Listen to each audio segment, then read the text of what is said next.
కనకదారా స్తోత్రం. వందే వందారు మందారమిందిరానందకందలం అమందానంద సందోహ బంధురం సింధురాననం అంగం హరే పులకభూషణమాశ్రయంతి భృంగాంగనేవ ముకుళాభరణం తమాలం అంగీకృతా కిల విభూతిరపాంగలీలా మాంగళ్యదాస్తు మమ మంగళదేవతాయాః. ముగ్ధా ముహుర్విదధతి వదనే మురారేః ప్రేమత్రపాత్ ప్రణీతాని గతాగతాని మాలాదృశోర్మధుకరీవ మహోత్పలేయా సా మే శ్రియం దిశతు సాగర సంభవాయాః.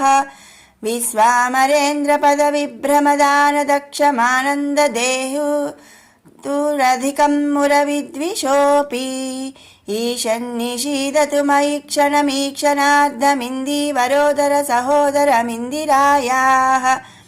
ఆమీలితాక్షమధిగమ్య ముదా ముకుందమానంద కందమనిమేషమనంగతంత్రం ఆకేకరస్థితకనీనికపక్ష్మనేత్రం భూత్యై భవేన్మమ భుజంగసయాంగనాయాః. బాహ్వంతరే మధుచితశ్రితకౌస్తుభేయా హారావళీవ హరినీలమయీ విభాతి కామప్రదా భగవతోऽपि కటాక్షమాలా కళ్యాణమావహతు మే కమలాలయాయాః. కాళాంబుదాలిలలితోరసి కైటభారేర్ధారాధరే స్ఫురతి యా తటిదిరంగనేవా మాతుః సమస్త జగతాం మహనీయమూర్తిః భద్రాణి మే దిశతు భార్గవనందనాయాః. ప్రాప్తం పదం ప్రథమతః ఖలు యత్ప్రాభావాన్ మాంగళ్యభాజి మధుమాతిని మన్మథేన మయ్యాపతేత్తదిహ మంతరమీక్షణార్థం మందాలసం చ మకరాలయ కన్యకాయాః. దద్యాద్ధయానుపవనో ద్రమిణాంబుధారామస్మిన్న కించన విహంగసిసౌ విషణ్ణే దుష్కర్మఘర్మమపనీయ చిరాయ దూరం నారాయణ ప్రణయనీనయనాంబువాహః. ఇష్టావిశిష్టమతయోऽपि మయా దయార్ద్రదృష్ట్యా త్రివిష్టపదం సులభం లభంతే దృష్టిప్రహృష్టకమలోదరదీప్తిరిష్టాం పుష్టిం కృషీష్ట మమ పుష్కరవిష్టరాయాః. గీర్దేవతేతి గరుడధ్వజ సుందరీతి శాకంభరీతి శశిశేఖరవల్లభేతి సృష్టిస్థితి ప్రళయకేళిషు సంస్థితాయై తస్తే నమస్త్రిభువనైక గురోస్తరుణ్యై శ్రుత్యై నమోస్తు శుభకర్మఫలప్రసూత్యై రత్యై నమోస్తు రమణీయ గుణార్ణవాయై శక్త్యై నమోస్తు శతపత్రనికేతనాయై పుష్ట్యై నమోస్తు పురుషోత్తమవల్లభాయై నమోస్తు నాళీకనిభాననాయై నమోస్తు దుగ్ధోదధి జన్మభూమ్యై నమోస్తు సోమామృతసోదరాయై నమోస్తు నారాయణవల్లభాయై నమోస్తు హేమాంబుజపీఠికాయై నమోస్తు భూమండలనాయికాయై నమోస్తు దేవాదిదయాపరాయై నమోస్తు సాంగాయుధవల్లభాయై నమోస్తు దేవై భృగునందనాయై నమోస్తు విష్ణోరురసిస్థితాయై నమోస్తు లక్ష్మై కమలాలయాయై నమోస్తు దామోదరవల్లభాయై నమోస్తు కాంత్యై కమలేక్షణాయై నమోస్తు భూత్యై భువనప్రసూత్యై నమోస్తు దేవాదిభిరర్చితాయై నమోస్తు నందాత్మజవల్లభాయై సంపత్కరాణి సకలేంద్రియనందనాని సామ్రాజ్యదాన విభవాని సరోరుహాక్షి త్వద్వందనాని దురితాహరణోద్యతాని మామేవ మాతరనిశం కలయంతు మాన్యే యత్కటాక్ష సముపాసనా విధిః సేవకస్య సకలార్థ సంపదః సంతనోతి వచనాంగమానసైస్త్వాం మురారి హృదయేశ్వరీం భజే सरसिजनयने सरोजहस्ते धवलतमां सुखगन्धमाल्यशोभे भगवती हरिवल्लभे मनोज्ञे त्रिभुवनभूतकरी प्रसीद मह्यम् दिग्हस्तिभिः कनककुम्भमुखावसृष्ट स्वर्वाहिनी विमलचारुजलप्लुताङ्गीं प्रातन्नमामि जगतां जननीमशेषलोकाधिनाथ गृहिणीममृताब्धिपुत्रीम्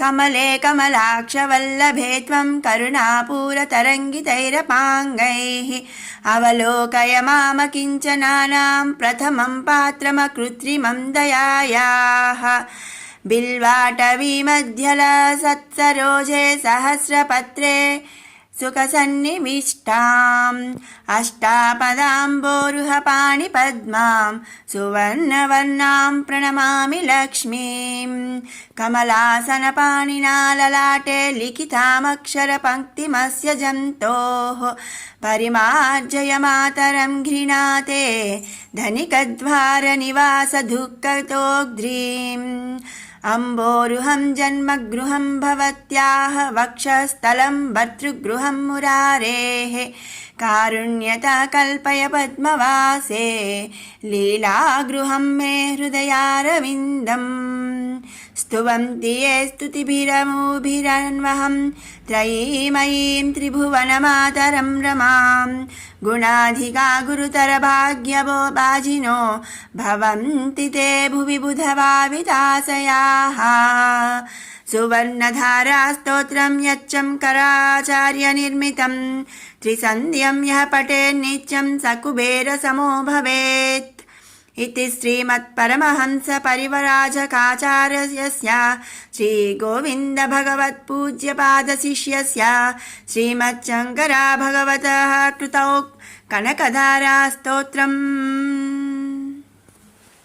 ॐ हिरण्यवर्णां हरिणीं सुवर्णरजतस्रजां चन्द्रां हिरण्मयीं लक्ष्मीं जातवेदो ममावह ताम् आवह जातवेदो लक्ष्मीमनपगामिनीं यस्यां हिरण्यं विन्देयं गामस्वं पुरुषानहम् अश्वपूर्वां रथमद्यां हस्तिरादप्रबोधिनीं श्रियं देवीमुपह्वये श्रीर्मा देवीर्जुषताम् कांसोऽस्मितां हिरण्यप्राकारामार्द्रां ज्वलन्तीं तृप्तां तर्पयन्तीं पद्मे स्थितां पद्मवर्णां तामिहोपह्वये श्रियम् चन्द्रां प्रभासां यशसा ज्वलन्तीं श्रियं लोके देवजुष्टामुदारां तां पद्मिनीं शरणमहं प्रपद्ये लक्ष्मीर्मेनस्य तां त्वां वृणे आदित्यवर्णे तपसोऽधिजातो वनस्पतिस्तव वृक्षोऽथ बिल्वः तस्य फलानि तपसानुदन्तु मायान्तरायाश्च बाह्य अलक्ष्मीः उपैतु मां देवसखः कीर्तिश्च मणिना सह प्रादुर्भूतोऽस्मि राष्ट्रेऽस्मिन् कीर्तिमुद्धिं ददातु मे क्षुत्पिपासामलां ज्येष्ठामलक्ष्मीं नाशयाम्यहम् अभूतिमसमृद्धिं च सर्वां निर्नुद मे गृहात् गन्धध्वारां दुराधर्षां नित्यपुष्टां करीषिणीम् ईश्वरीं सर्वभूतानां तामिहोपह्वये श्रियं मनसः काममाकुतिं वाच सत्यमसीमहि पशूनां रूपमन्नस्य मयि श्रीः श्रयतां यशः कर्धमेन प्रजाभूता मयि सम्भव कर्धमा श्रियं वासय मे कुले मातरं पद्ममालिनीम्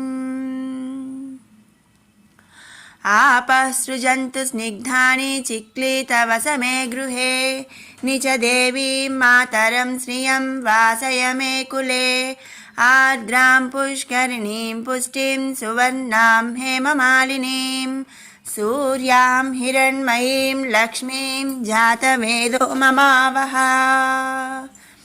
आर्द्रां यः कर्णीं यष्टिं पिङ्गलां पद्ममालिनीं चन्द्रां हिरण्मयीं लक्ष्मीं जातवेदो ममावह ताम् आवह जातवेदो लक्ष्मीमनपगामिनीं यस्यां हिरण्यं प्रभूतं गावो दास्योऽस्वान् विन्देयं पुरुषानहम्। ॐ महादेवे च विद्महे विष्णुपत्नी च धीमहि तन्नो लक्ष्मीः प्रचोदयात्। श्रीर्वच्चस्वमायुष्यमारोग्यमाविधात् पवमानं महीयते ध्यानं धनं पशुं बहुपुत्रलाभं शतसंवत्सरं दीर्घमायुः।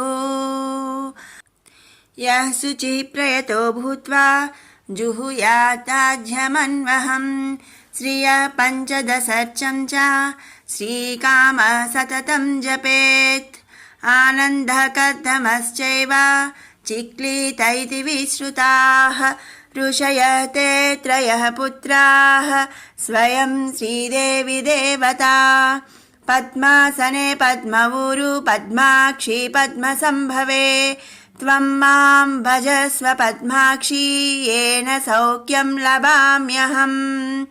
अश्वदायी गोदायी धनदायी महाधने धनं मे जुषतां देवी सर्वकामार्थसिद्धये पुत्रपौत्रधनं धान्यं हस्त्यस्वादिगवे रथं प्रजानां भवसि मातायुष्मन्तं करोतु माम्। चन्द्राभां लक्ष्मीमीशानां सूर्याभां श्रियमीश्वरीं चन्द्रसूर्याग्निसर्वाभां श्रीमहालक्ष्मीमुपास्महे। धनमग्निर्धनं वायुर्धनं सूर्यो धनं वसुः धनमिन्द्रो बृहस्पतिर्वरुणं धनमश्नुते वैनतेय सोमं पिबतु रुद्रः सोमं धनस्य सोमिनो मह्यं ददातु सोमिनः। न क्रोधो न च मात्सर्यं न लोभो न शुभामतिः भवन्ति कृतपुण्यानां भक्तानां श्रीसूक्तं जपेत् सदा। वर्षन्तु ते विभावरी दिवो अभ्रस्य विद्युतः रोहन्तु सर्वबीजान्यवब्रह्मद्विषो जहि। पद्मप्रिये पद्मिनी पद्महस्ते पद्मालये पद्मदलायताक्षी विश्वप्रिये विष्णुमनोनुकूले त्वत्पादपद्मं मयि सन्निधत्स्व। या सा पद्मासनस्था विपुलकटितटी पद्मपत्रायताक्षी गम्भीरावर्तनाभिः स्तनभरनमिता शुभ्रवस्त्रोत्तरीया लक्ष्मी दिव्यैर्गजेन्द्रैर्मणिगर्निखचितैः स्नापिता हेमकुम्भैः नित्यं सा पद्महस्ता मम वसतु गृहे सर्वमाङ्गल्ययुक्ता। लक्ष्मीं क्षीरसमुद्रराजतनयां श्रीरङ्गदामेश्वरीं दासीभूतसमस्तदेववनितां लोकैकदीपाङ्कुरां श्रीमन्मन्धकटाक्षलब्धविभवद्ब्रह्मेन्द्रगङ्गाधरां त्वां त्रैलोक्यकुटुम्बिनीं सरसिजां वन्दे मुकुन्दप्रियां। सिद्धलक्ष्मीर्मोक्षलक्ष्मीर्जयलक्ष्मी सरस्वती श्रीलक्ष्मीर्वरलक्ष्मीश्च प्रसन्ना मम सर्वदा। परां कुसौभासमभीतिमुद्रां करैर्वहन्तीं कमलासनस्तां बालार्ककोटिप्रतिभां त्रिनेत्रां भजेऽहमाद्यां जगदीश्वरीं ताम्। सर्वमङ्गलमाङ्गल्ये शिवे सर्वार्थसाधिके शरण्ये त्र्यम्बके देवी नारायणि नमोऽस्तुते। ॐ महादेवे च विद्महे विष्णुपत्नी च धीमहि तन्नो लक्ष्मी प्रचोदयात्। ॐ शान्तिः शान्तिः शान्तिः।